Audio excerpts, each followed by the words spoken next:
খারাপ স্বপ্ন কোনগুলো? আপনি ঘুমন্ত অবস্থায় বোবাই ধরছে আপনাকে, অথবা ভয়ানক কোনো কিছু আপনাকে পাকড়াও করছে, কেউ পেছন থেকে আপনাকে ধরে ফেলার চেষ্টা করছে, ছাদ থেকে কেউ ধাক্কা মেরে ফেলে দিচ্ছে, বিমানে সফর করছেন, বিমান থেকে দেখতে পাচ্ছেন আপনাকে কেউ ফেলায় দিচ্ছে, সাগরের মধ্যে আপনি ডুবে যাচ্ছেন, নানান কিছু দেখা যায়। দুঃস্বপ্ন দেখার পর 9টি কাজ করা আবশ্যক। বোবাজিন থেকে যদি আপনি বাঁচতে চান তাহলে একমাত্র কাজ যেই আমলগুলো বলেছি এই আমলগুলো শুরুতেই করবেন, তাহলে শরীরটা বন্ধ হয়ে যাবে। বন্ধ মানে বুঝেন, বদজিন আপনার উপর আসার করতে পারবে না, খারাপ স্বপ্ন আপনি দেখবেন না। মুহতারাম, ইদানিং খুব ভয়ঙ্কর এবং দুঃস্বপ্ন বেশি দেখতে পাচ্ছি এবং মাঝে মাঝে বোবাজিন ধরে ফেলছে, রাত্রিকালীন সময়ে ঘুমে ডিস্টার্ব হচ্ছে। এর থেকে বাঁচার কোনো উপায় আছে কি না?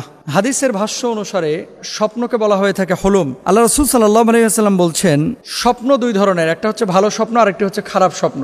খারাপ স্বপ্ন কোনগুলো? আপনি ঘুমন্ত অবস্থায় বোবাই ধরছে আপনাকে, অথবা ভয়ানক কোনো কিছু আপনাকে পাকড়াও করছে, কেউ পেছন থেকে আপনাকে ধরে ফেলার চেষ্টা করছে, ছাদ থেকে কেউ ধাক্কা মেরে ফেলে